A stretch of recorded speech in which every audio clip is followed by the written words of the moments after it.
prophecy of Prophet Muhammad, peace be upon him, is mentioned in the scriptures of all the major world religions. It's even mentioned in the Bible. If you read the Old Testament, it's mentioned in the book of Deuteronomy, chapter number 18, verse number 18.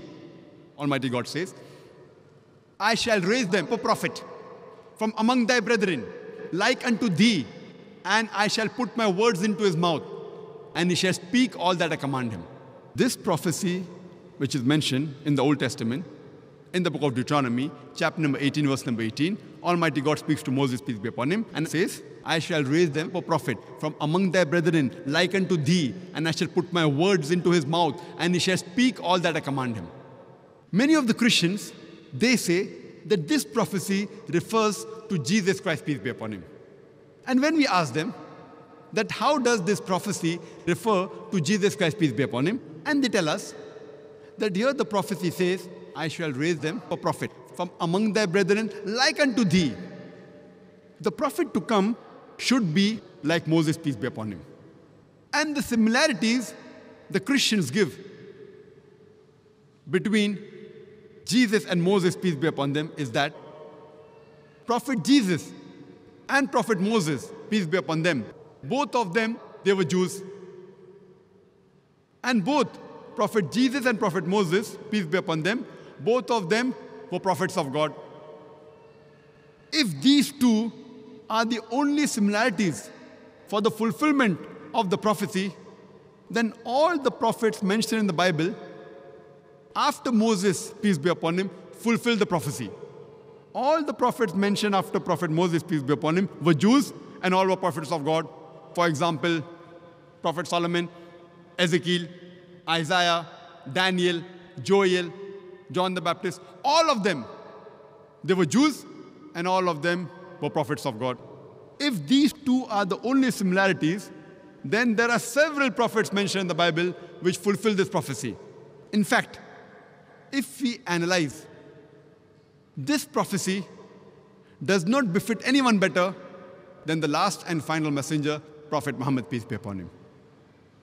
If we analyze Prophet Moses and Prophet Muhammad, peace be upon them, both of them were born naturally. They had a mother and they had a father. But Jesus Christ, peace be upon him, he was born miraculously without any male intervention. He had a mother, but he had no father. And it is mentioned in the Quran about his birth, in Surah Al-Imran, chapter number 3, verse number 47. It's also mentioned in the Bible, in the Gospel of Matthew, chapter number 1, verse number 18, and the Gospel of Luke, chapter number 1, verse number 35, that he was born miraculously, without any male intervention. So if we analyze, Prophet Muhammad, peace be upon him, is like Prophet Moses, peace be upon him. And Prophet Jesus, peace be upon him, is unlike Prophet Moses, peace be upon him. Furthermore, we know that Prophet Muhammad and Prophet Moses, peace be upon them, both of them, they were married and they had children. But according to the Bible, Jesus Christ, peace be upon him, he was not married and he had no children. So Muhammad, peace be upon him, is like Moses, peace be upon him, and Jesus, peace be upon him, is unlike Moses, peace be upon him. Further, when we read the Quran and the Bible, we come to know that Moses, peace be upon him, he had a natural death.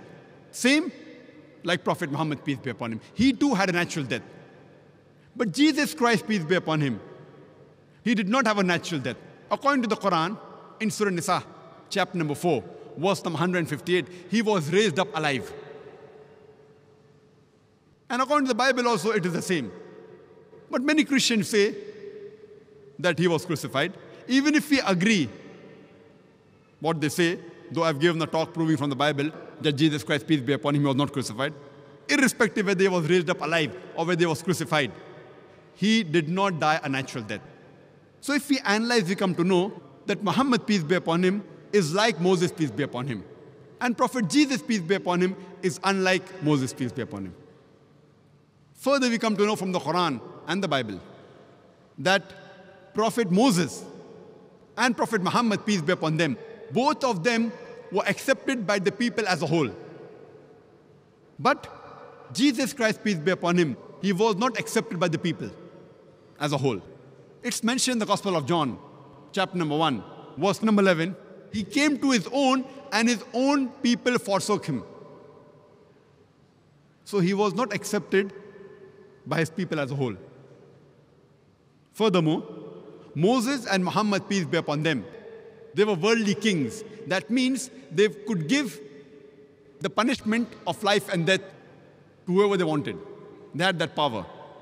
Jesus Christ, peace be upon him, it's mentioned in the Gospel of John, chapter number 18, verse number 36. He says, my kingdom is not of this world. And furthermore, Moses and Muhammad, peace be upon them, both of them, they brought a new law. But Jesus Christ, peace be upon him, he did not bring a new law. He came to confirm the previous law, as what is mentioned clearly in the Quran, in Surah Saf, chapter number 61, verse number 6, that Jesus Christ, peace be upon him, the son of Mary, he said to the children of Israel, Ya Bani Israel, O children of Israel, I have been sent as a messenger to you, confirming the law what has come before me, and giving glad tidings of a messenger to come, whose name shall be Ahmad, which is another name of Prophet Muhammad, peace be upon him. It's also mentioned in the Quran, in Surah Araf, chapter number 7, verse number 157. It says, they follow the messenger, the unlettered prophet, which is mentioned in the scriptures, the law and the gospel. So when we read the Quran, it says that it will be prophesied in the scriptures, in the law and the gospel, about the coming of Muhammad sallallahu alaihi wasallam. So Prophet Muhammad sallallahu alaihi wasallam has been prophesied in the Old Testament, in the book of Deuteronomy, chapter number 18, verse number 18. And further it's mentioned in the book of Deuteronomy, chapter number 18, verse number 19, that anyone who does not hearken to his words, I will require of him. Some translations say, I will take revenge. That means anyone who does not follow this messenger to come, Almighty God will take revenge from these people.